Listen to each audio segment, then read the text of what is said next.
Diego Santoro había matado a su prometida. No con un cuchillo, no con una bala, sino con algo mucho peor, con no mirarla realmente, con amar la idea de ella en lugar de la mujer que era. Carmen había escrito en su diario: días antes de morir, me siento como si viviera la vida de otra persona. Y Diego, ocupado construyendo el futuro que había imaginado para ambos, nunca vio las palabras que ella no se atrevía a decir en voz alta. 2 años después, salvó a otra mujer del río Guadiana. Y esa mujer lo miró con horror. El sol apenas comenzaba a elevarse sobre las colinas de Extremadura cuando Diego montó su caballo aquella mañana de abril. El aire olía a tierra seca y romero silvestre. Llevaba 19 días sin dormir bien, aunque no lo habría admitido ante nadie, ni siquiera ante sí mismo. Tenía 34 años y la piel curtida de quien ha pasado la vida bajo el sol español.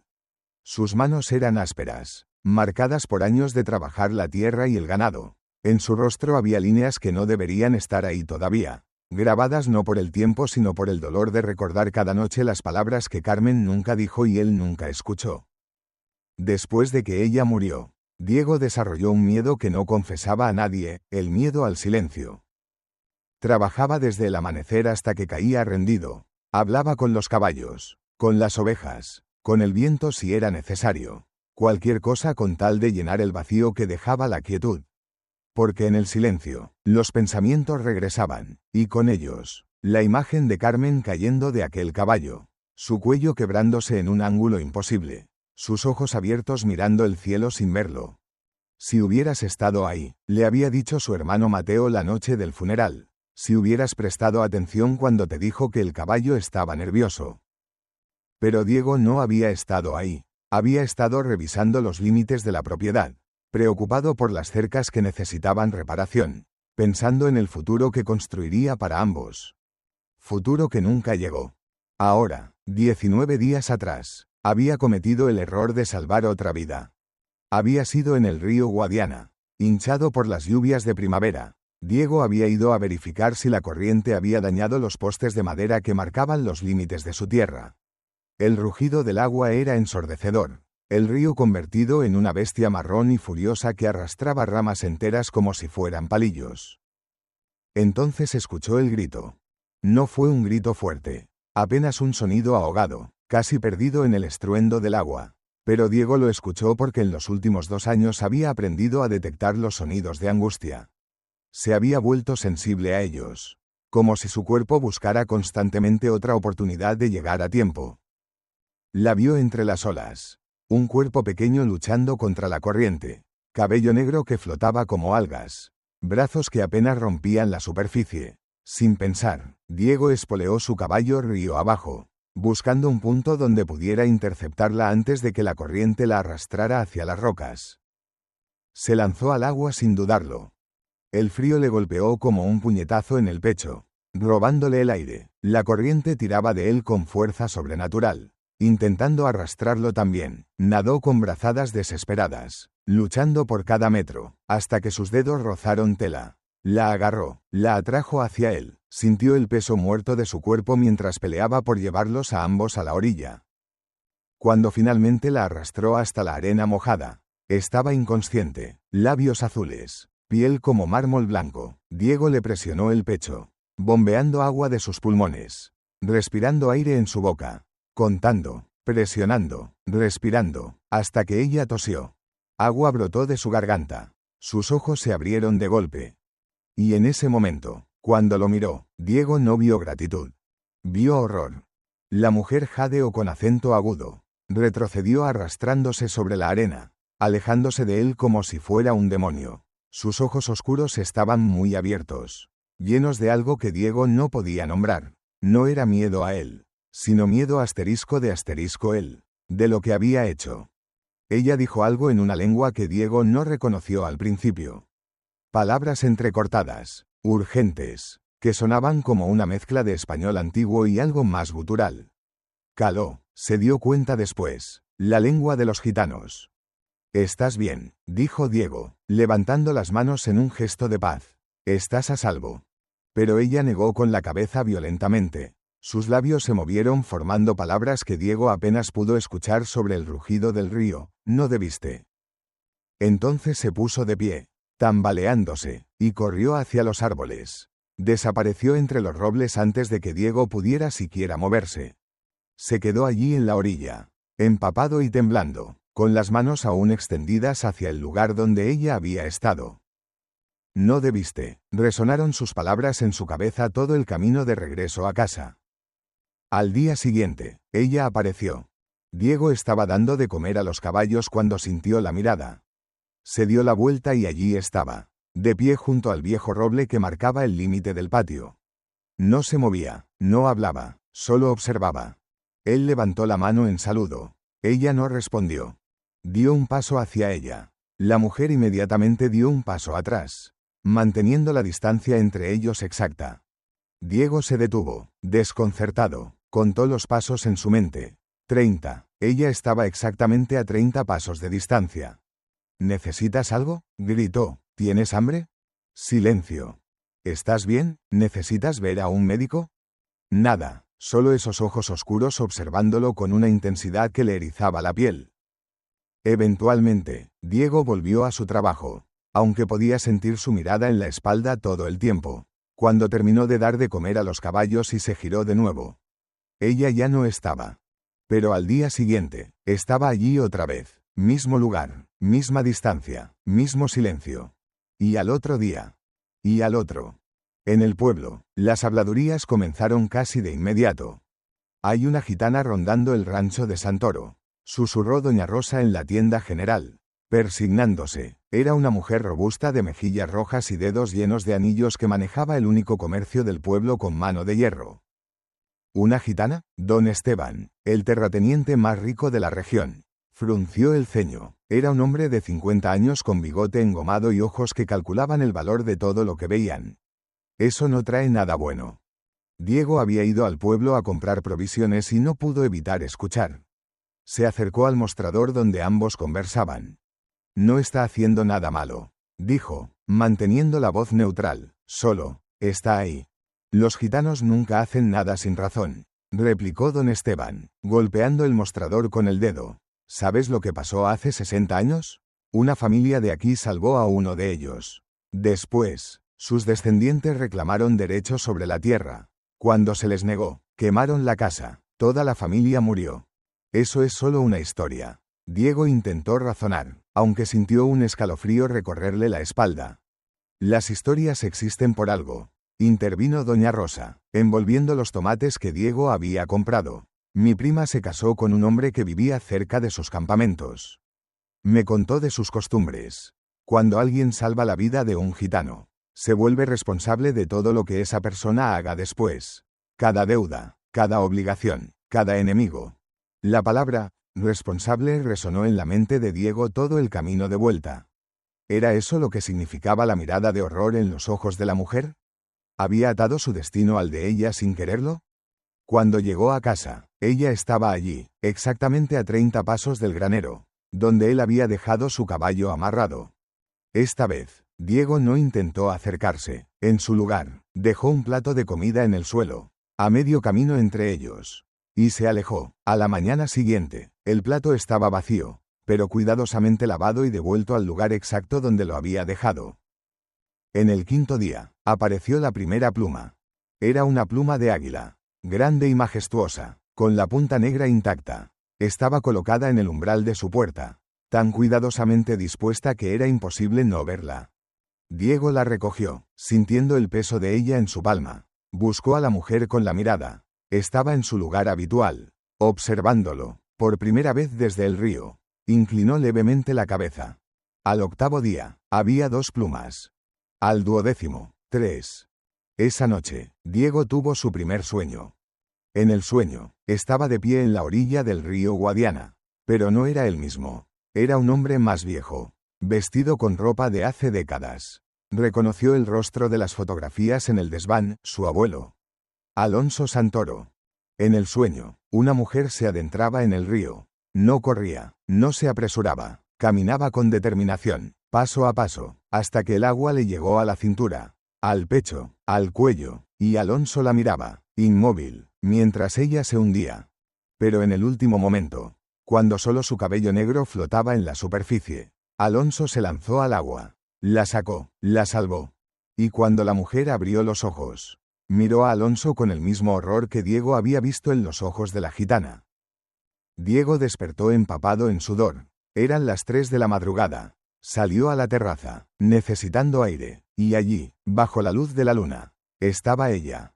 30 pasos de distancia, como siempre, pero esta vez lo miraba directamente, y en sus ojos había algo que podía ser comprensión. Por primera vez en 2 años, Diego no tuvo miedo del silencio. Se sentó en el escalón de madera de su terraza y la miró. Ella no se movió, no habló, solo estuvo allí, una presencia en la noche. Y extrañamente, Diego sintió algo que no había sentido desde que Carmen murió. No se sintió solo. Las lágrimas llegaron sin aviso, no sollozos, solo lágrimas silenciosas que rodaron por sus mejillas mientras permanecía sentado en la oscuridad, con la mujer observándolo desde la distancia. Lloró por Carmen, por no haberla visto realmente. Lloró por los años que había perdido tratando de escapar del silencio. Lloró porque, en la quietud de esa noche, con una extraña que no decía nada observándolo, finalmente podía sentir de nuevo. Cuando las lágrimas se secaron, levantó la vista. Ella seguía allí, y por un momento, tan breve que casi lo imaginó, vio que sus labios se curvaban en algo que podía ser una sonrisa triste. En el día 19, llegó la 4ª pluma. Y con ella, llegó Mateo. Diego no había visto a su hermano menor en 2 años. Desde el funeral de Carmen, Mateo había desaparecido, vagando por los pueblos del sur según los rumores. Ahora estaba allí, más delgado, con barba descuidada y ojos que habían visto demasiado. Hermano, fue todo lo que dijo antes de que Diego lo abrazara. Mateo tenía 29 años, 3 menos que Diego, pero en su rostro había una edad que no le correspondía. Siempre había vivido a la sombra de su hermano mayor. Diego, el responsable. Diego, el que heredó el rancho. Diego, el que se iba a casar con Carmen. Lo que nadie sabía era que Mateo había amado a Carmen primero. La había visto en la plaza del pueblo 3 años antes de que Diego la conociera. Pero Mateo, tímido y convencido de que no tenía nada que ofrecer, nunca había dicho nada. Y luego Diego llegó, con su confianza y sus planes para el futuro. Y Carmen lo eligió. ¿Por qué volviste?, preguntó Diego esa noche, mientras compartían vino en la terraza. Porque escuché que una gitana te está siguiendo, respondió Mateo, su voz teñida de algo que podía ser preocupación o algo más oscuro. Y pensé que tal vez necesitabas que alguien te dijera que no. ¿Que no qué? Que no salves a alguien que no quiere ser salvado. De nuevo. Las palabras cayeron entre ellos como piedras en agua quieta. Diego apretó su vaso con tanta fuerza que pensó que se rompería. Carmen sí quería ser salvada, dijo, aunque incluso mientras lo decía, sabía que no era del todo cierto. Sí, Mateo lo miró con ojos que habían llorado en privado durante 2 años. Porque yo la vi, Diego, la semana antes de morir. Hablamos. Me dijo que se sentía como si viviera la vida de otra persona. El mundo se inclinó ligeramente. Diego parpadeó, tratando de procesar las palabras. ¿Hablaste con ella? Fui a verla. Quería decirle algo, no importa qué. Pero cuando llegué, estaba llorando, y me dijo que tú la amabas, pero que amabas la idea de ella. No a la persona real. Diego se puso de pie tan bruscamente que su silla cayó hacia atrás. Mentira. ¿Lo es? Mateo también se levantó, y había rabia en su voz ahora. Rabia que había estado guardando durante 2 años. ¿Sabías que quería estudiar medicina? ¿Sabías que odiaba cocinar pero lo hacía porque pensaba que era lo que tú esperabas? ¿Sabías que ese caballo la ponía nerviosa pero lo montaba de todos modos porque habías dicho que necesitaban entrenar juntos? Cada palabra era un golpe. Diego retrocedió, sintiendo cómo el suelo se desmoronaba bajo sus pies. ¿Por qué nunca me lo dijiste? Porque tú nunca preguntaste. Mateo señaló hacia donde la mujer gitana aún permanecía, visible bajo la luz de la luna. 30 pasos de distancia, y ahora hay otra mujer. Y está claro que algo está mal. Que ella no quiere que la hayas salvado. Y aquí estás tú, haciendo lo mismo otra vez. No mirando, no preguntando, solo asumiendo que sabes qué es lo mejor. Diego quería gritar, quería golpear algo, quería que las palabras de Mateo fueran mentira. Pero en el fondo, en el lugar donde había enterrado la verdad durante 2 años, Sabía que su hermano tenía razón. Había amado una idea, había construido un futuro sin preguntar si Carmen quería ese futuro. Y ella había muerto sintiéndose invisible, a pesar de estar a su lado. Lo siento, susurró Diego, aunque no estaba seguro de a quién le estaba diciendo las palabras. ¿A Mateo? ¿A Carmen? ¿A sí mismo? Mateo exhaló largamente, la rabia drenándose de él. Yo también lo siento, no debí guardármelo, debí haber dicho algo antes. Pero tenía miedo de que si te lo decía, solo harías que la presionaras más para ser lo que no era. Se miraron en la oscuridad, dos hermanos divididos por secretos y dolor. Fue entonces cuando escucharon el sonido. Un canto bajo, en esa lengua que Diego no entendía completamente. La mujer gitana había comenzado a cantar, su voz flotando a través de la noche como humo. No era una melodía alegre, era algo antiguo, algo que sonaba como lamento y advertencia al mismo tiempo. ¿Qué es eso?, preguntó Mateo, y por primera vez, había miedo en su voz. Diego no respondió, algo en la canción tiraba de él, algo que reconocía sin comprender. Bajó los escalones de la terraza, caminando hacia ella. Esta vez, cuando dio un paso adelante, ella no retrocedió. El canto se detuvo. Por primera vez en 19 días. La distancia entre ellos se redujo. 20 pasos, 15, 10. Cuando quedaron a solo 5 pasos de distancia, ella habló. Salvaste a la persona equivocada. Su voz era como arena y miel, teñida con un acento que hacía que las palabras españolas sonaran exóticas. Diego pudo verla claramente ahora. Era joven, tal vez 26 o 27.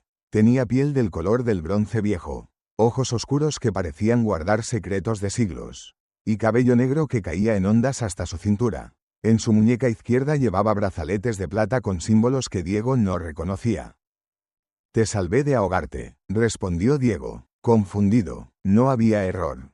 Hay un error cada vez que alguien interfiere con el destino. Ella señaló detrás de él, donde Mateo observaba desde la terraza. Tu hermano entiende, él sabe lo que significa no ser visto.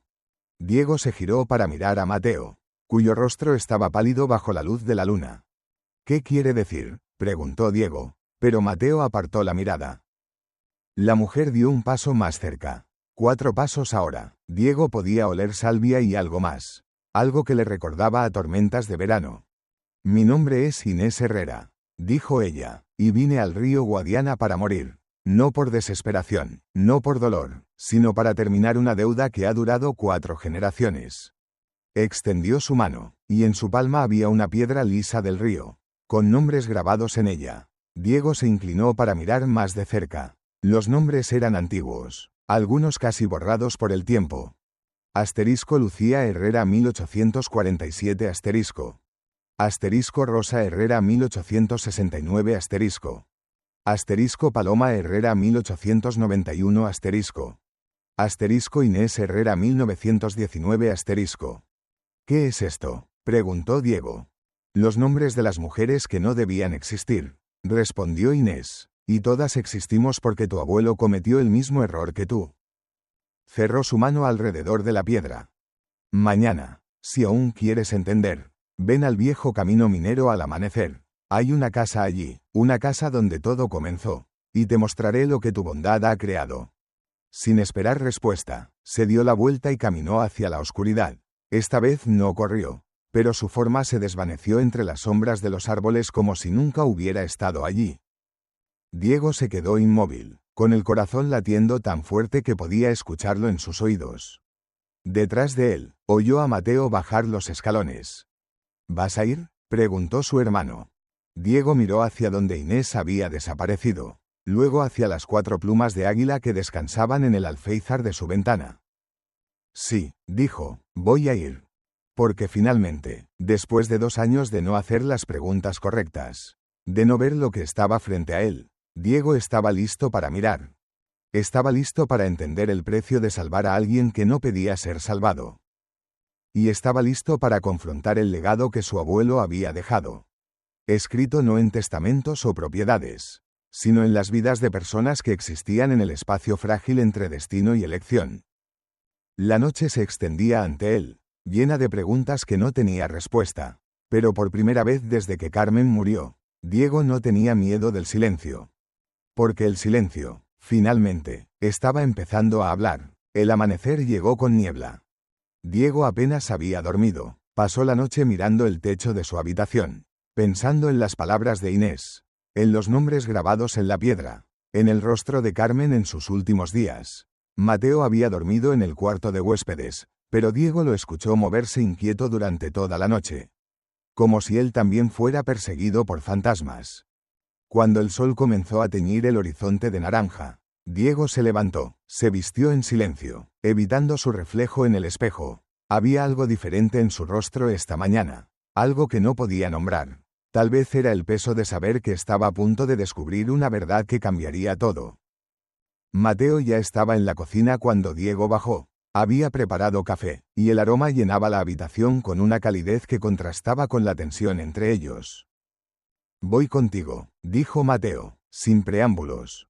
«No es necesario». «Sí lo es». Mateo levantó la vista, y sus ojos tenían la misma determinación que Diego recordaba de su infancia. Cuando Mateo insistía en seguirlo a todas partes. «Si esto tiene que ver con el abuelo, tiene que ver con toda nuestra familia. Conmigo también». Diego asintió. No tenía la energía para discutir. Y en verdad, no quería enfrentar esto solo. Montaron sus caballos justo cuando la niebla comenzaba a levantarse. El viejo camino minero serpentía hacia las colinas. Un sendero que casi nadie usaba ya. Las minas se habían agotado décadas atrás. Y las cabañas de los buscadores de oro habían sido abandonadas a los elementos. Inés los esperaba junto a la primera cabaña. Tal como había prometido, llevaba un vestido diferente hoy, de color índigo oscuro con bordados en el dobladillo que parecían contar una historia en símbolos. Su cabello estaba trenzado, revelando la delicada línea de su cuello y los pequeños aros de plata en sus orejas.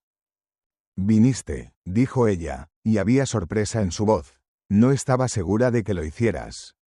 «Dijiste que me mostrarías la verdad», respondió Diego, desmontando. Mateo hizo lo mismo, manteniéndose cerca de su hermano. «Estoy aquí para verla». Inés los estudió a ambos por un momento largo. Luego asintió y se giró hacia la cabaña. «Esta casa perteneció a María Santos», comenzó, su voz clara en el aire quieto de la mañana. «Una mujer mexicana casada con un buscador de oro llamado James Santos. Vivieron aquí en 1847. Diego miró la estructura desgastada. Las paredes de madera estaban grises por el tiempo, el techo parcialmente colapsado, pero en la puerta, talladas profundamente en la madera envejecida, estaban las palabras que harían que su mundo se desmoronara. Asterisco María Santos 1847 asterisco. Asterisco debía morir asterisco. «¿Quién talló esto?», preguntó Diego, pasando los dedos sobre las letras. «Yo lo hice», respondió Inés. «Hace 3 semanas, cuando supe que tendría que venir aquí, cuando supe que tendría que romper la cadena o convertirme en el siguiente eslabón». Caminó hacia el viejo pozo junto a la cabaña. La tapa de madera se había podrido hace años, dejando solo el brocal de piedra y un agujero negro que descendía a la oscuridad. «María Santos tuvo un bebé en el invierno de 1847. Continuó Inés. «Una niña. Pero la niña enfermó. Fiebre. En 3 días. Había muerto». Diego podía imaginarlo. El aislamiento de estas colinas. El invierno despiadado. Una madre sosteniendo a su bebé mientras la vida se escapaba. «James estaba en las minas cuando pasó», siguió Inés. «María enterró a su hija sola. Y cuando terminó, caminó hacia el río Guadiana». Mateo intervino por primera vez. «Quería morir». «Sí, pero no de cualquier manera». Inés se giró para mirarlos. «En su cultura, en mi cultura, el agua lleva las almas. Si el río te toma, tu espíritu viaja al otro lado para reunirse con aquellos que amas». María quería reunirse con su bebé. «Pero alguien la detuvo», dijo Diego, sintiendo cómo las piezas comenzaban a encajar de una manera que le revolvía el estómago. «Tu abuelo la encontró», confirmó Inés. Alonso Santoro estaba verificando los límites de su propiedad cuando la vio entrar al río. El agua estaba baja ese día. La corriente no era lo suficientemente fuerte. María luchaba por sumergirse, pero el río no la tomaba. Inés hizo una pausa, y cuando habló de nuevo, había peso en sus palabras. Se suponía que el río se la llevaría. Ese era el acuerdo entre ella y su destino. Pero Alonso la vio, y pensó que estaba en peligro. La sacó del agua, le salvó la vida. Hizo lo correcto, argumentó Mateo, aunque su voz sonaba menos segura de lo que probablemente pretendía. ¿Lo hizo? Inés los miró a ambos.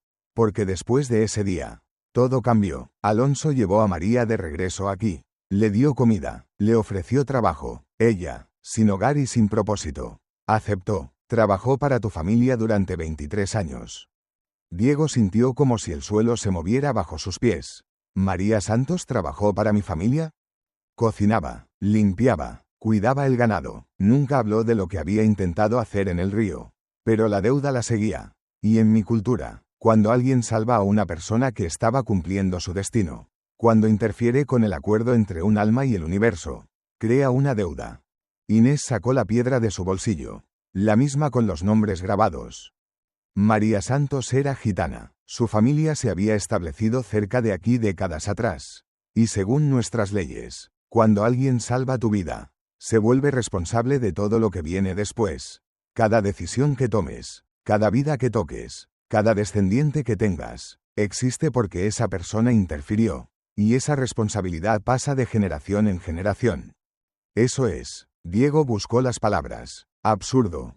¿Lo es? Inés se acercó a él. Y por segunda vez, rompió la distancia de 30 pasos. Ahora estaba lo suficientemente cerca como para que Diego pudiera ver las motas doradas en sus ojos oscuros. María Santos tuvo 3 hijos más después de que Alonso la salvara. Uno de esos hijos fue mi abuela Rosa, que tuvo a mi madre Paloma, que me tuvo a mí. Sostuvo la piedra entre ellos. Ninguna de nosotras debía existir. Todos nuestros logros, todos nuestros dolores, todo lo que hemos hecho en este mundo, existe solo porque Alonso Santoro decidió que sabía mejor que el río lo que María necesitaba. Diego retrocedió, sintiendo como si le faltara el aire. No puedes culpar a mi abuelo por salvar una vida. No lo culpo, dijo Inés suavemente, pero eso no cambia la realidad de lo que creo. Tu abuelo cargó con la deuda hasta su muerte. Luego pasó a tu padre. Y cuando tu padre murió, pasó a mí, terminó Diego. A ti, y ahora, al salvarme cuando yo también iba a cumplir mi destino. Has duplicado la deuda. No eres responsable solo de mí, Diego Santoro. Eres responsable de cada vida que yo pueda tocar, de cada hijo que pueda tener, de cada decisión que tome. El silencio cayó sobre ellos como una manta pesada. Diego podía escuchar su propio corazón latiendo, el susurro del viento entre los árboles, el distante llamado de un halcón. Finalmente, fue Mateo quien habló. ¿Por qué 30 pasos? Inés lo miró, sorprendida de que él entendiera la importancia de la pregunta. Es la distancia de vigilancia, lo suficientemente cerca para proteger, lo suficientemente lejos para no intensificar el vínculo. Cada vez que Diego toca algo conectado con el pasado, con María Santos, con Alonso, el vínculo se fortalece. Los 30 pasos son mi manera de asegurarme de que no lo haga accidentalmente. Por eso me has estado siguiendo, dijo Diego, entendiendo finalmente, no para agradecerme, para vigilarme, para protegerte de hacer la deuda más profunda de lo que ya es. Corrigió Inés. Diego se sintió mareado, se sentó en el borde del pozo, poniendo su cabeza entre sus manos. Todo esto era demasiado. Había salvado a una mujer de ahogarse, un acto que debería haber sido bueno, correcto, y ahora se le decía que había cometido un error, que había atado su vida a la de ella de una manera que no podía deshacer. Debe haber una forma de romperlo, dijo Mateo, una forma de terminar esta deuda. Inés asintió lentamente. Hay 2 formas. ¿Cuáles? Una. Yo debo salvar la vida de Diego a cambio. Deuda por deuda. Eso restablecería el equilibrio. ¿Y la otra? Los ojos de Inés se oscurecieron. Yo debo morir, y con mi muerte, la línea de descendencia de María Santos termina. La deuda muere conmigo. No, dijo Diego inmediatamente, levantándose tan rápido que casi perdió el equilibrio. Esa no es una opción. ¿Por qué no?, preguntó Inés, y había curiosidad genuina en su voz. Yo ya había aceptado mi muerte. Volvería a lo que había planeado. ¿Por qué? Diego luchó por encontrar las palabras. Porque no es tu trabajo terminar algo que comenzó hace generaciones. No es justo. La justicia no tiene nada que ver con esto, respondió Inés. Esto se trata de equilibrio. Entonces buscaremos la primera opción, interrumpió Mateo. Inés salva a Diego. ¿Cómo funciona eso? Tendría que ser peligro real, explicó Inés. No puede ser fingido o el equilibrio no se restaura. Y tendría que ser pronto, antes de que la deuda se arraigue más profundamente. Diego estaba a punto de responder cuando escucharon voces acercándose por el sendero. Se giró y vio a un grupo de hombres del pueblo subiendo la colina. Don Esteban iba al frente, seguido por otros 6 u 8 hombres, algunos con rifles. Santoro, gritó don Esteban, su voz resonando en las colinas. Sabíamos que estarías aquí con esa bruja. Inés se tensó, pero no retrocedió. Mateo se movió instintivamente para colocarse entre ella y los hombres que se aproximaban. No es una bruja, dijo Diego, manteniéndose firme mientras el grupo se acercaba. Es solo una mujer. Una mujer gitana que te ha maldecido. Escupió don Esteban. Se detuvo a unos metros de distancia, su rifle colgando casualmente de su mano. Pero la amenaza era clara. Todos lo hemos visto. Te sigue como un espíritu maligno. Ella no me está siguiendo. Yo la invité aquí. Mentira, gritó otro hombre, alguien que Diego reconoció como trabajador en las viñas de don Esteban. La hemos visto acechando tu rancho por días. Y desde que apareció, continuó don Esteban, tu ganado ha enfermado, el pozo del pueblo está más bajo que nunca. Y anoche, la hija pequeña de Martínez tuvo fiebre. El ganado enfermó por el alimento malo del molino de Morrison, respondió Diego con voz firme. El pozo está bajo porque no ha llovido en 2 meses. Y los niños tienen fiebre todo el tiempo. Nada de eso tiene que ver con Inés. ¿Inés? Don Esteban pronunció el nombre como si fuera veneno. ¿Ahora le pones nombre? Estás más perdido de lo que pensaba. Fue entonces cuando otra voz se unió a la conversación. Más suave pero no menos insistente. Teresa, una mujer de unos 40 años que había sido amiga de Carmen. Emergió de detrás del grupo de hombres. Dejen al muchacho en paz, dijo. Era viuda. Su esposo había muerto de enfermedad años atrás. Y había una fuerza tranquila en ella que incluso don Esteban respetaba. Diego salvó la vida de alguien. ¿Desde cuándo eso se considera un crimen? Desde que esa persona es gitana, respondió don Esteban. Tú no entiendes. Teresa, ellos tienen sus propias leyes, sus propios caminos, y esos caminos no se mezclan bien con los nuestros. Tonterías. Teresa se acercó a Diego. He traído comida para esta muchacha. La he visto. Está delgada como un junco y asustada. No es ninguna bruja. Teresa, no deberías, comenzó Diego, pero ella lo interrumpió. ¿Qué? ¿No debería mostrar bondad cristiana? Carmen habría hecho lo mismo. Ella nunca le dio la espalda a nadie que necesitara ayuda. El nombre de Carmen cayó sobre el grupo como una piedra en agua quieta. Los hombres intercambiaron miradas incómodas. Incluso don Esteban bajó ligeramente su rifle. Carmen era diferente, dijo finalmente. Ella era una de nosotros. ¿Y esta muchacha no merece la misma compasión? Teresa miró a cada hombre a su vez. Algunos de ustedes vinieron a mí cuando sus esposas estaban enfermas, rogando por remedios. No pregunté su religión o su origen. Los ayudé. Así se supone que debemos vivir. Pero don Esteban no se dejaba convencer tan fácilmente. Esto no es sobre compasión. Es sobre proteger lo que es nuestro. Hace 60 años, una familia aquí ayudó a un gitano. ¿Sabes qué pasó? Sus descendientes reclamaron derechos sobre la tierra. Y cuando fueron rechazados, hubo fuego, sangre, muerte. Se giró hacia Diego. Tu abuelo conocía esa historia. Él estaba allí cuando ocurrió. Y aún así, cometió el error de involucrarse con la mujer gitana que trabajó en tu rancho. María Santos. Sí, sabemos de ella. No hablamos de eso porque avergonzaba a tu familia. Pero ahora estás repitiendo su error. Diego sintió como si le hubieran arrojado agua helada. Mi abuelo, ¿ustedes sabían? Todo el pueblo sabía, confirmó don Esteban. María Santos trabajó para tu familia durante años. Cuando finalmente se fue, pensamos que la deuda había terminado. Pero aquí estás, cometiendo el mismo error otra vez. Inés, que había permanecido en silencio todo este tiempo, finalmente habló. La deuda no terminó cuando María se fue. Solo se durmió, esperando. Su voz era tranquila pero portaba un peso que hizo que todos se giraran a mirarla. Cada generación de mi familia ha sabido de la deuda, y cada generación de la familia Santoro también la conoció, aunque eligieron olvidar. Pero el olvidar no disuelve la verdad, solo la entierra. Brujería, susurró alguien en la multitud. No es brujería, intervino una voz inesperada. Todos se giraron para ver al padre Miguel acercándose por el sendero. El viejo sacerdote tenía casi 70 años, y caminaba con un bastón, pero sus ojos aún eran agudos. Padre, dijo don Esteban, sorprendido, ¿qué hace aquí? Teresa me envió un mensaje de que había problemas. El padre Miguel se detuvo entre el grupo de hombres e Inés. Y parece que llegué justo a tiempo para evitar que cometan una tontería. Padre, ¿esta mujer es una hija de Dios?, interrumpió el sacerdote. Sí, lo es, tanto como cualquiera de ustedes. Se giró hacia Inés, estudiándola con ojos que parecían ver más de lo que revelaban. Tú sigues las viejas costumbres, dijo, no era una pregunta. Sí, respondió Inés. Las costumbres de tu pueblo, de equilibrio y deuda, de responsabilidad generacional. Sí. El padre Miguel asintió lentamente. Yo también seguía esas costumbres una vez.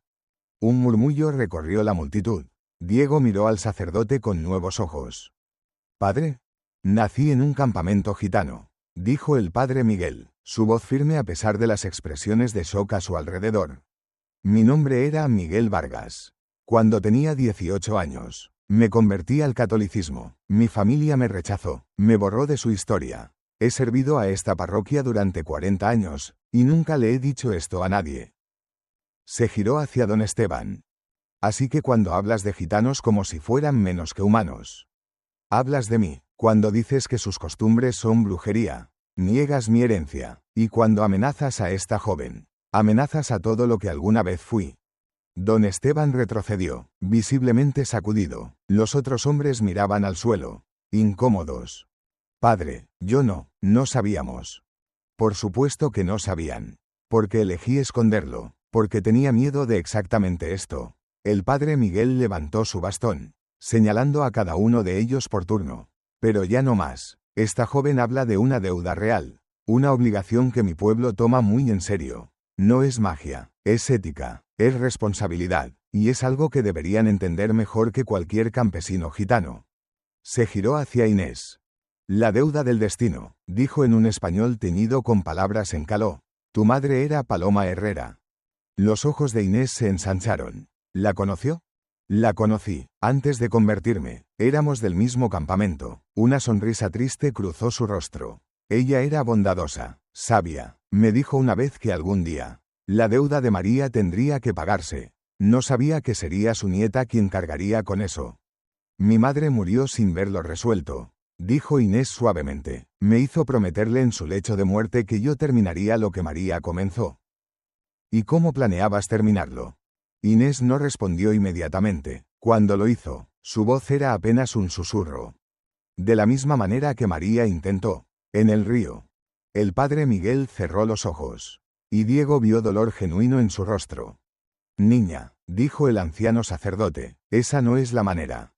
Es la única manera que conozco. No lo es. El padre Miguel miró a Diego. Deuda por deuda, salvación por salvación, ese también es el camino. Pero tendría que ser real, insistió Inés. El peligro tendría que ser verdadero. Entonces que sea verdadero. Teresa habló de nuevo, su voz firme. El río todavía corre con fuerza. Diego es buen nadador. Que se haga el ritual. Que la deuda se pague. Y que todos vivamos en paz después. No, dijo don Esteban. Esto es ridículo. No vamos a permitir algún ritual pagano. No es pagano, lo interrumpió el padre Miguel. Es anterior al paganismo, anterior al cristianismo. Es tan viejo como la humanidad misma. La ley de reciprocidad, ojo por ojo, vida por vida, incluso la Biblia lo entiende. Se volvió hacia el grupo de hombres. Ustedes vinieron aquí con miedo. Miedo a lo desconocido, miedo a perder lo que es suyo. Pero el verdadero peligro no es esta joven. Es la ignorancia, es el rechazo a entender que nuestros destinos están entrelazados. Que ningún hombre es una isla. Bonitas palabras, padre, dijo don Esteban con amargura. Pero las palabras no protegen la tierra. Las palabras no alimentan a las familias. Pero tal vez el entendimiento sí. El padre Miguel miró a Diego. ¿Qué dices, hijo? ¿Estás dispuesto a enfrentar el río una vez más? ¿A completar lo que comenzaste?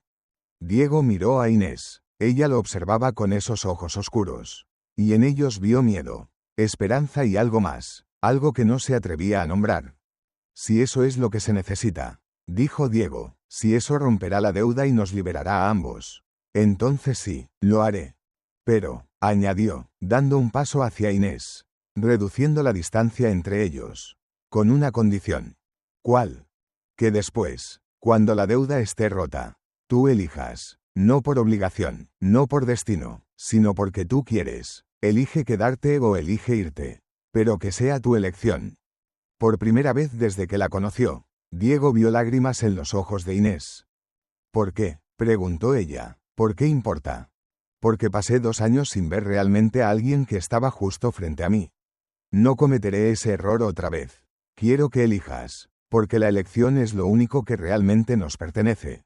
El silencio se extendió entre ellos. Luego, lentamente, Inés cerró la distancia final. Ya no 30 pasos, ya no 20, se paró directamente frente a él, lo suficientemente cerca como para tocar. Mañana al amanecer, dijo ella, en el río, haremos el ritual, y después. Dejó la frase sin terminar, pero sus ojos dijeron lo que sus palabras no podían. Asterisco después, veré si todavía quiero elegir vivir, asterisco. La noche antes del ritual, Diego no pudo dormir. Se quedó sentado en la terraza de su casa, mirando las estrellas que titilaban sobre las colinas de Extremadura, en algún lugar entre esos árboles oscuros. Inés también estaba despierta, lo sabía sin necesidad de verla. Podía sentir su presencia como se siente una tormenta aproximándose. Mateo salió a reunirse con él cerca de la medianoche, trayendo 2 tazas de café que ya se había enfriado. ¿Nervioso?, preguntó, sentándose en el escalón junto a su hermano. Aterrado, admitió Diego, no tenía sentido mentir ahora. Sabes nadar bien, lo hiciste antes, la sacarás del agua. No es eso lo que me asusta. Diego giró la taza entre sus manos. Es lo que viene después. Si ella elige irse, si después de todo esto, decide que la vida no vale la pena. No puedes controlar eso, dijo Mateo suavemente, solo puedes darle la oportunidad de elegir. Eso es más de lo que Carmen tuvo. Diego miró a su hermano. En la luz tenue de la luna, Mateo parecía mayor, más sabio de lo que Diego recordaba. Tenías razón, dijo Diego, sobre Carmen, sobre no verla realmente, sobre construir un futuro sin preguntarle si era el que ella quería. No tenía derecho a guardármelo. Sí tenías derecho, yo debí haberme dado cuenta por mi cuenta. Diego exhaló lentamente. ¿Sabes qué es lo más extraño? Pensé que la amaba, y tal vez sí lo hacía, a mi manera, pero no de la forma en que necesitaba ser amada. No la conocía realmente, y eso es peor que no amarla en absoluto. Mateo no respondió de inmediato. Bebió su café frío, mirando el mismo cielo que su hermano. Encontré algo, dijo finalmente, sacando un papel doblado de su bolsillo. En mi equipaje, lo había traído conmigo, pero no estaba seguro de si debía mostrártelo. Le entregó el papel a Diego. Incluso en la oscuridad, Diego reconoció la escritura de Carmen. Era una entrada de su diario, fechada una semana antes de su muerte. Asterisco Diego me ama, de eso estoy segura, pero me ama como se ama una idea, no como se ama a una persona. Ve en mí la esposa perfecta, la madre perfecta de sus hijos futuros, la administradora perfecta de su hogar, pero no ve a la mujer que quiere estudiar medicina, que tiene miedo de los caballos pero finge valentía, que se siente sola incluso cuando él está a mi lado. Asterisco. Mateo me preguntó hoy si soy feliz. No pude responderle, porque la verdad es que no sé qué es la felicidad. Solo sé que esto no se siente correcto. Pero he llegado tan lejos. Hemos planeado tanto, que no veo cómo dar marcha atrás. Asterisco si algún día Diego encuentra a alguien que lo haga querer ser realmente visto. No solo ver, le ruego que no tenga miedo. Que la ame correctamente, que le pregunte qué quiere. Que escuche no solo sus palabras, sino sus silencios. Asterisco porque en los silencios es donde vive la verdad. Asterisco. Diego terminó de leer con lágrimas corriendo por sus mejillas. Dobló el papel cuidadosamente y se lo devolvió a Mateo. Gracias, fue todo lo que pudo decir. Ella te perdonó antes de morir, dijo Mateo. Creo que eso es importante que lo sepas. No te culpaba, solo quería que lo hicieras mejor la próxima vez. Si hay una próxima vez. Habrá. Mateo puso una mano en el hombro de su hermano. Porque mañana vas a salvar a Inés. Y esta vez, vas a verla realmente, y vas a dejar que ella te vea a ti. El amanecer llegó demasiado rápido. Diego se vistió con ropa simple, algo que pudiera moverse fácilmente en el agua. Su corazón latía con fuerza mientras montaba su caballo. Mateo cabalgó a su lado, silencioso pero solidario. Cuando llegaron al río Guadiana, ya había una multitud esperando. El padre Miguel estaba allí, sosteniendo su bastón, vestido con sus ropas sacerdotales. Teresa había venido también, con una cesta de lo que parecía ser comida. Don Esteban estaba presente, aunque se mantuvo alejado, su rostro una máscara de desaprobación. Otros del pueblo se habían reunido también, tal vez 20 o 30 personas en total, algunos con curiosidad, otros con miedo, todos con la necesidad de presenciar lo que iba a ocurrir. Pero el que hizo que Diego se detuviera en seco fue el hombre mayor de pie junto a Inés. Era alto, con el cabello plateado trenzado hacia atrás, y llevaba ropa tradicional gitana, ricamente bordada con símbolos que Diego no reconocía. Sus ojos eran del mismo color oscuro que los de Inés, pero llevaban décadas más de sabiduría y dolor. Mi padre, dijo Inés suavemente cuando Diego desmontó. Elías Herrera, líder de nuestro clan, ha venido a presenciar la ruptura de la deuda. Elías estudió a Diego con la intensidad de alguien que puede ver a través de las máscaras que la gente lleva. Después de un largo momento, habló en un español perfecto, aunque con el mismo acento musical que Inés. Diego Santoro, nieto de Alonso Santoro, quien salvó a mi tatarabuela Lucía y cambió el destino de 2 familias. Diego asintió, incapaz de encontrar palabras. Has causado problemas, continuó Elías, pero había algo que podría ser humor en su voz. Pero también has mostrado valor al venir aquí. Eso cuenta para algo. No vine por valor, respondió Diego, vine porque es lo correcto. Ah, Elías sonrió ligeramente, ya veo por qué mi hija te mira como lo hace. Inés se sonrojó, la primera vez que Diego la había visto mostrar tal emoción. Padre, dijo ella, con un tono de advertencia. ¿Qué? Un padre puede notar estas cosas. Elías se volvió más serio. Pero primero, el ritual. Después, si ambos sobreviven, podemos hablar de otras cosas. Se acercó a la orilla del río, donde había construido un pequeño altar de piedras lisas. Sobre él había 4 plumas de águila, dispuestas en un patrón que reflejaba la espiral que Inés había creado semanas atrás.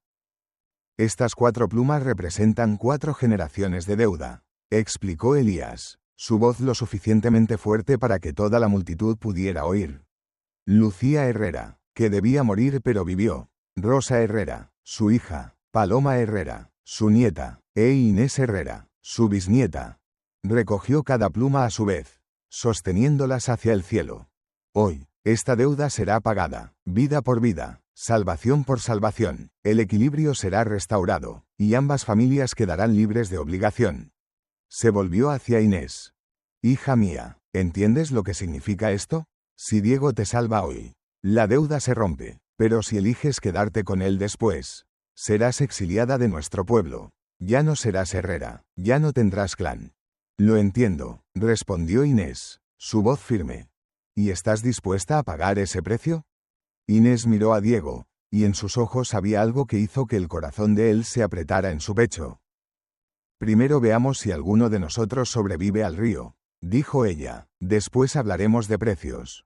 Elías asintió, luego se volvió hacia Diego. Y tú, Diego Santoro, si salvas a mi hija hoy, hay una condición adicional de la que no hemos hablado. Diego sintió un escalofrío de aprensión. ¿Qué condición? Si Inés elige quedarse contigo después de que la deuda se rompa. Tú debes aceptar la marca de nuestro pueblo, un corte en tu palma, sellado con el mío. Te conviertes en parte de nuestra familia, no solo al tomar a mi hija, sino al asumir responsabilidad por todos los gitanos que encuentres. Tu tierra se convierte en nuestra tierra, tu hogar se convierte en nuestro refugio. Tus descendientes llevarán sangre gitana. El murmullo recorrió la multitud. Don Esteban dio un paso adelante. Eso es inaceptable. Estás pidiendo que entregue su herencia. Estoy pidiendo, interrumpió Elías, Su voz como trueno, que pague el precio real de romper el destino. Que entienda que las acciones tienen consecuencias. Que cuando salvas a alguien que estaba lista para morir, te conviertes en parte de todo lo que son. Se volvió hacia Diego. ¿Aceptas estos términos? Diego miró al hombre mayor, luego a Inés, luego a la multitud de rostros observando. Vio miedo en algunos, esperanza en otros, juicio en muchos. Pensó en su abuelo Alonso, que había salvado a Lucía sin entender las consecuencias. Pensó en Carmen, que había vivido una vida que no era la suya. Pensó en Mateo, que había cargado amor en silencio durante años. Y pensó en Inés, que había estado dispuesta a morir para liberar a ambas familias de una carga que no habían pedido. Acepto, dijo Diego.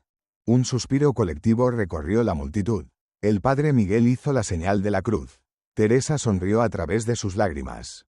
Y don Esteban se dio la vuelta y se alejó, incapaz o no dispuesto a presenciar más. Entonces comencemos, dijo Elías. Inés empezó a quitarse su ropa exterior, quedándose con un vestido simple de algodón blanco que le permitiría moverse en el agua. El aire de la mañana era frío, y Diego pudo ver su piel erizarse, pero ella no mostró vacilación. Cuando me hunda, instruyó, mirando a Diego, cuenta hasta 10, debe ser real, debe sentirse como si realmente estuviera en peligro, pero no más de 10, ¿entiendes? Diego asintió, aunque su garganta estaba demasiado apretada para hablar. Elías comenzó a cantar en caló, palabras que Diego no entendía pero que parecían tener peso, como si cada sílaba fuera una piedra colocada en un equilibrio delicado. El padre Miguel se unió con palabras en latín, creando una armonía extraña entre dos mundos, dos creencias, dos formas de ver el universo. Inés caminó hacia el río. No corrió, no vaciló, simplemente caminó, paso a paso, hasta que el agua le llegó a los tobillos, luego a las rodillas, luego a la cintura. El Guadiana corría rápido este día, hinchado por el deshielo de las montañas distantes, y Diego podía ver cómo la corriente tiraba de ella, ansiosa por reclamarla. Cuando el agua le llegó al pecho, Inés se detuvo, miró hacia atrás una vez, encontrando los ojos de Diego. Luego cerró los suyos y se dejó caer hacia atrás. La corriente la atrapó inmediatamente. Diego comenzó a contar. Asterisco 1, asterisco. El cuerpo de Inés fue arrastrado río abajo, sus brazos extendidos, su vestido blanco ondulando como las alas de un ángel caído. Asterisco 2, asterisco. Su cabeza desapareció bajo la superficie. Diego podía ver solo su cabello oscuro flotando como algas. Asterisco 3, asterisco. La corriente la llevó hacia el centro del río, donde el agua era más profunda, más peligrosa. Asterisco 4, asterisco. El pánico comenzó a crecer en el pecho de Diego. Ella había desaparecido por completo ahora, tragada por el río marrón. Asterisco 5, asterisco. ¿Cuánto tiempo espera?, preguntó alguien de la multitud, su voz tensa. Asterisco 6, asterisco. Va a morir, gritó Teresa. Asterisco 7, asterisco. Mateo agarró el brazo de Diego. Hermano. Asterisco 8, asterisco. Diego buscó frenéticamente con los ojos, tratando de ver algún destello de blanco, alguna señal de dónde estaba, pero el río había ocultado su secreto bien. Asterisco 9, asterisco. Y entonces vio algo que lo geló hasta los huesos.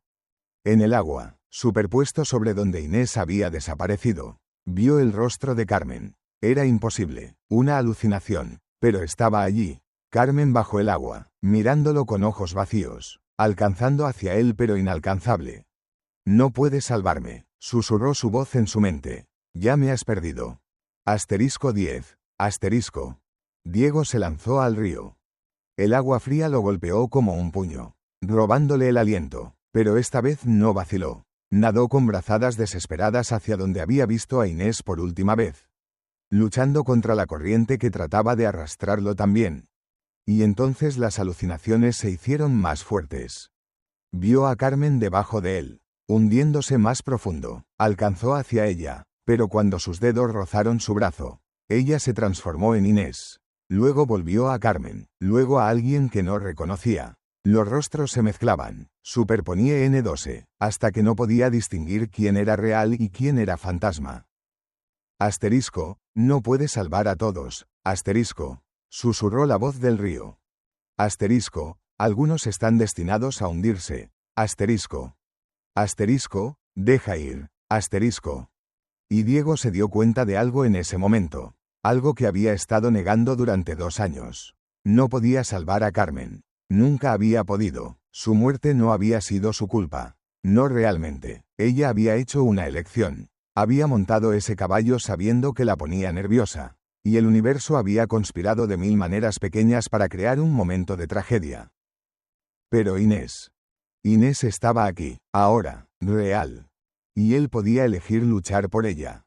Diego empujó más profundo en el agua, ignorando las alucinaciones, ignorando la voz que le decía que dejara ir. Sus pulmones ardían, sus músculos gritaban, pero siguió buscando, barriendo con los brazos, hasta que finalmente, sus dedos rozaron tela. La agarró y tiró. El cuerpo de Inés era un peso muerto en sus brazos mientras luchaba hacia la superficie. La corriente peleaba contra él, tratando de reclamarlos a ambos, pero Diego pateó con más fuerza. Empujó con más fuerza, se negó a rendirse.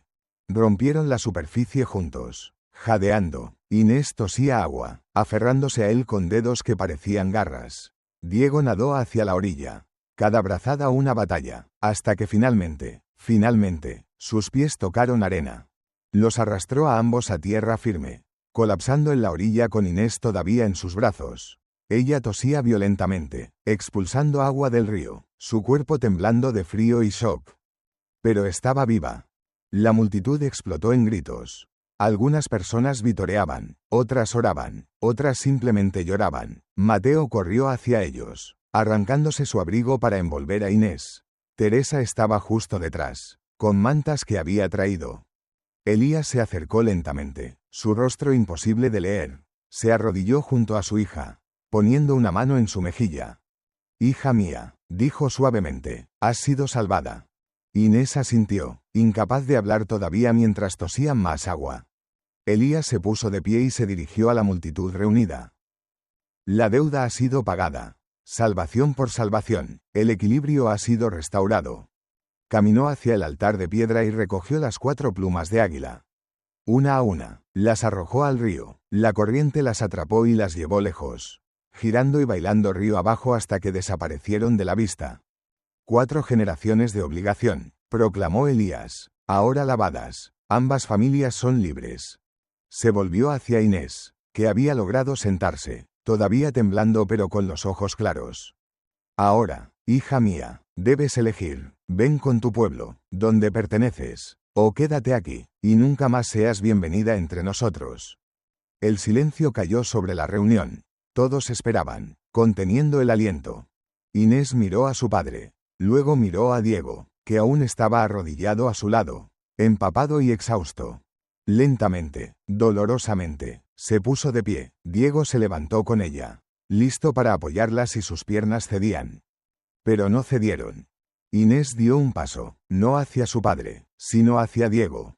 La deuda se ha ido, dijo, su voz ronca pero firme. Pero mi corazón elige quedarse. Un suspiro audible recorrió la multitud. Elías cerró los ojos, y por un momento, Diego vio dolor cruzar su rostro. Pero cuando los abrió de nuevo, había aceptación allí también. Entonces ya no eres Inés Herrera, dijo, y había peso en sus palabras. Serás exiliada de tu clan. No tendrás derecho a nuestra protección, a nuestras tierras, a nuestros rituales. Lo sé. ¿Y aceptas este precio? Inés tomó la mano de Diego, entrelazando sus dedos con los de él. Entonces me convertiré en Inés Santoro. Fue Mateo quien habló entonces, sorprendiendo a todos. Esperen. Todos se giraron para mirarlo. Se adelantó, sacando algo de su bolsillo. Era un cuchillo pequeño, de hoja simple pero afilada. Dijiste que Diego debe llevar la marca, dijo Mateo, dirigiéndose a Elías. La marca de aceptación en tu pueblo. Sí, confirmó Elías, sacando su propio cuchillo, un corte en la palma, sellado con el mío, una promesa de sangre. Entonces, dijo Mateo, lo haré también. Diego se giró hacia su hermano, sorprendido. Mateo, no tienes que. Sí tengo que hacerlo. Mateo miró a su hermano con ojos que brillaban con lágrimas no derramadas. No pude salvar a Carmen. No pude siquiera decirle cómo me sentía.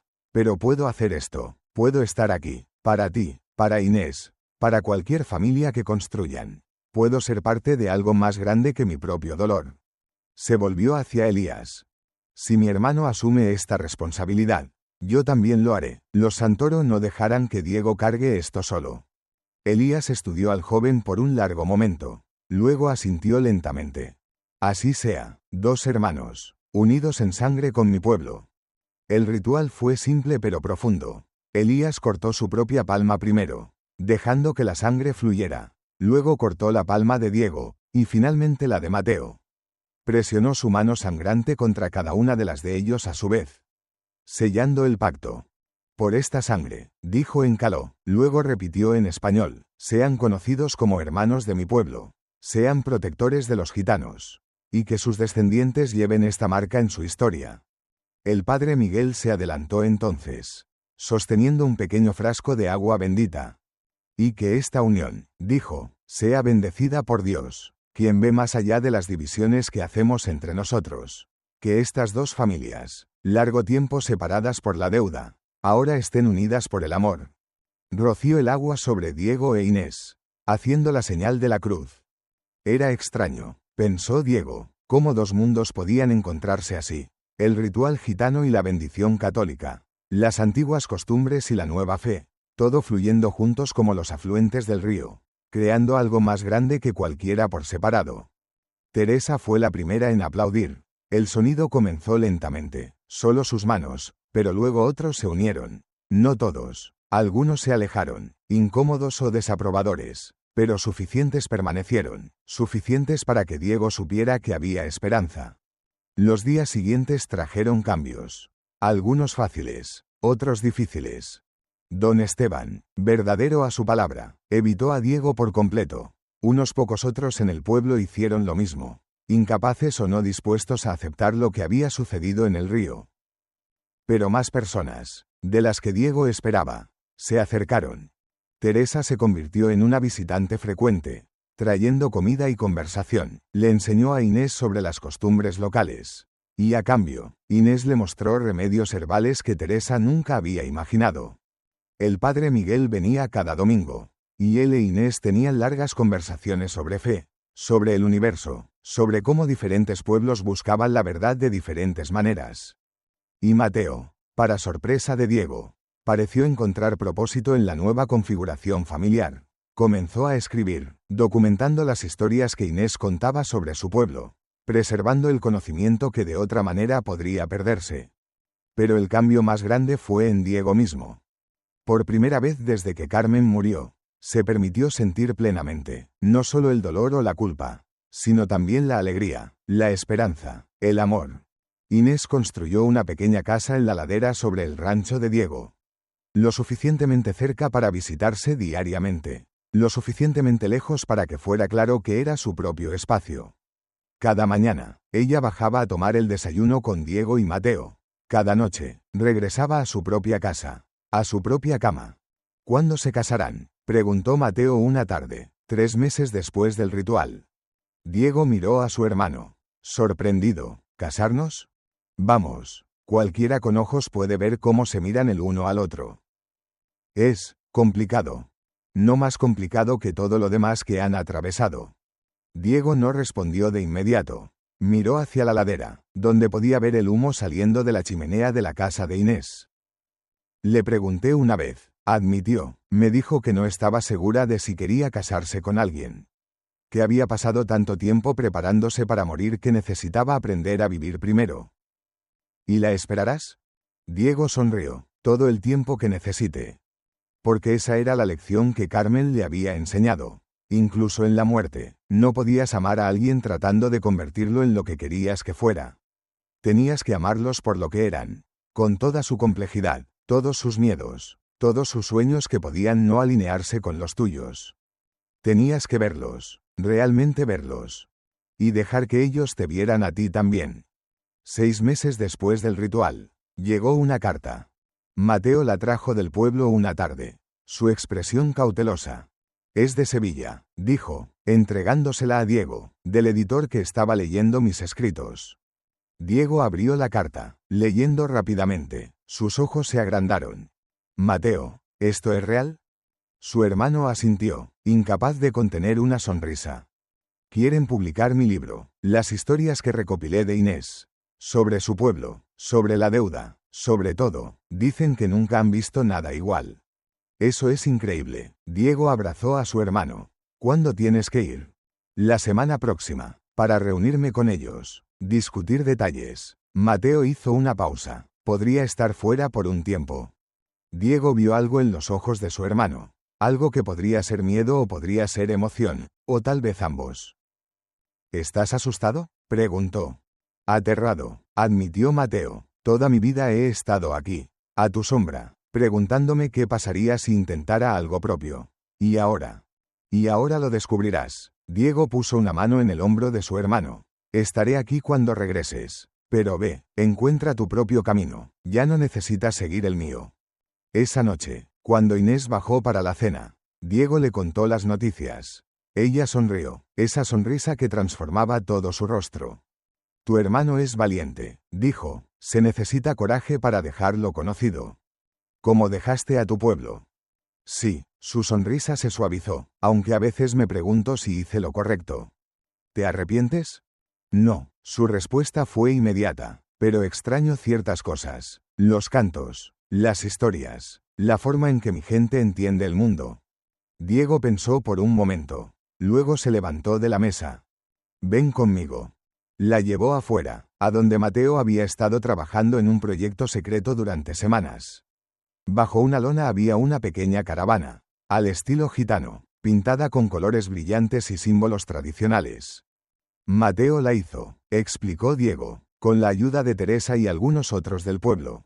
Pensó que tal vez te gustaría tener un lugar donde pudieras practicar las viejas costumbres. Donde podrías mantener viva tu herencia. Las lágrimas fluyeron por el rostro de Inés. Ella tocó la caravana reverentemente, trazando los símbolos con los dedos. ¿Tu hermano hizo esto para mí? Todos lo hicimos, porque aunque no podemos devolverte a tu pueblo, podemos ayudarte a mantenerlo vivo aquí. Inés se volvió hacia Diego, y en sus ojos había algo que no había visto antes. No solo afecto, no solo gratitud, sino algo más profundo, algo que podría llamarse amor. Se acercó, cerrando la distancia entre ellos. No los 30 pasos de obligación, sino la pequeña distancia de elección. Me preguntaste una vez qué elegiría, dijo ella suavemente, después de que la deuda se rompiera, si me quedaría o me iría. Sí. ¿Sabes cuál es la diferencia entre entonces y ahora? Diego negó con la cabeza. Entonces, todavía estaba aprendiendo a querer vivir. Ahora, estoy aprendiendo a querer vivir contigo. Lo besó entonces, suavemente al principio, luego con más profundidad, y Diego sintió algo dentro de él que había estado roto desde que Carmen murió. Algo que finalmente comenzaba a sanar. Cuando se separaron, ambos sonreían. Entonces supongo que deberíamos hablar de ese matrimonio, dijo Diego. Eventualmente, Inés se rió, el sonido como campanillas en el viento. Pero primero, enséñame cómo construir una vida, no la que otros esperan, no la que el destino escribió, sino la que nosotros elegimos. Un año después, Mateo regresó de Sevilla. Su libro había sido un éxito modesto, suficiente para ganarle respeto como escritor, suficiente para que los editores quisieran más. Pero más importante que el éxito, había encontrado algo en esa ciudad, una mujer llamada Elena, una bibliotecaria que amaba las historias tanto como él. Se parece un poco a Carmen, admitió Mateo una noche, mientras los 4 cenaban juntos. Diego, Inés, Mateo y Elena, en la forma en que sonríe. Pero es diferente en todas las formas que importan. Ella me ve, y yo la veo a ella. Diego levantó su copa, por ser vistos. Por elegir, añadió Inés. Por encontrar el valor de amar correctamente, dijo Elena, sorprendiendo a todos con su percepción. Y por las segundas oportunidades, terminó Mateo. Chocaron sus copas, el sonido claro en la noche cálida de verano. Fuera, en las colinas de Extremadura, el viento susurraba a través de los robles. El río Guadiana fluía, Como siempre había fluido, llevando historias de lo que había sido y promesas de lo que podría ser. Y en una pequeña casa construida entre dos mundos. Dos personas que no debían haberse encontrado, que no debían haberse amado, se sentaban juntas en un silencio confortable. No más 30 pasos de distancia, no más deudas del destino, solo elección, solo amor, solo la simple libertad de construir una vida juntos, un día a la vez. Diego miró a Inés, y ella le devolvió la mirada. No necesitaban palabras, en los silencios, habían aprendido, es donde vive la verdad. Y su verdad era esta, que a veces, salvar a alguien no se trata del momento dramático en el río. Se trata de todos los pequeños momentos después.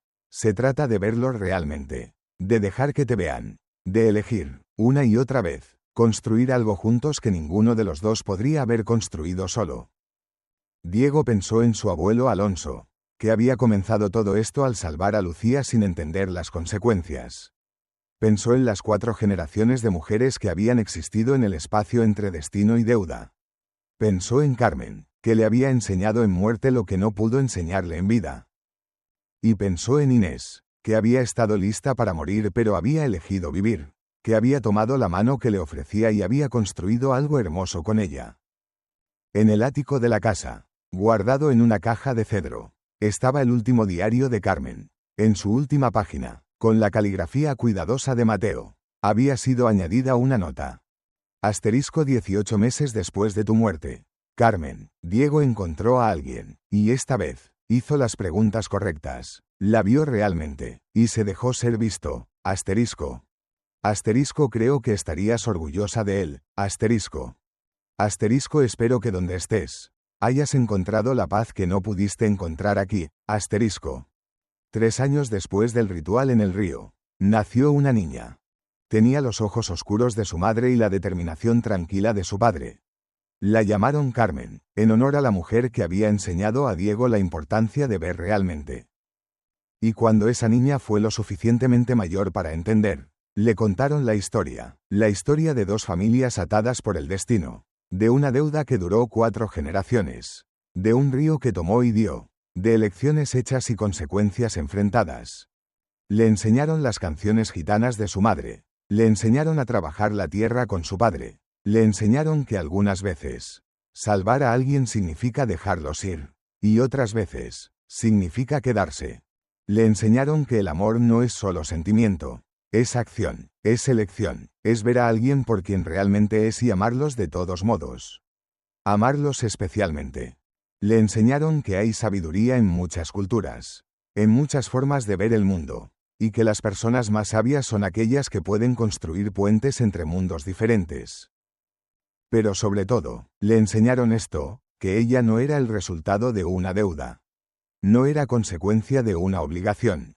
Era el resultado del amor, de la elección, de 2 personas que se habían encontrado en el punto exacto donde el destino y la libertad se encontraban. Y que habían elegido construir algo hermoso juntos. Años después, cuando la pequeña Carmen era una mujer adulta, visitó el río Guadiana con sus propios hijos.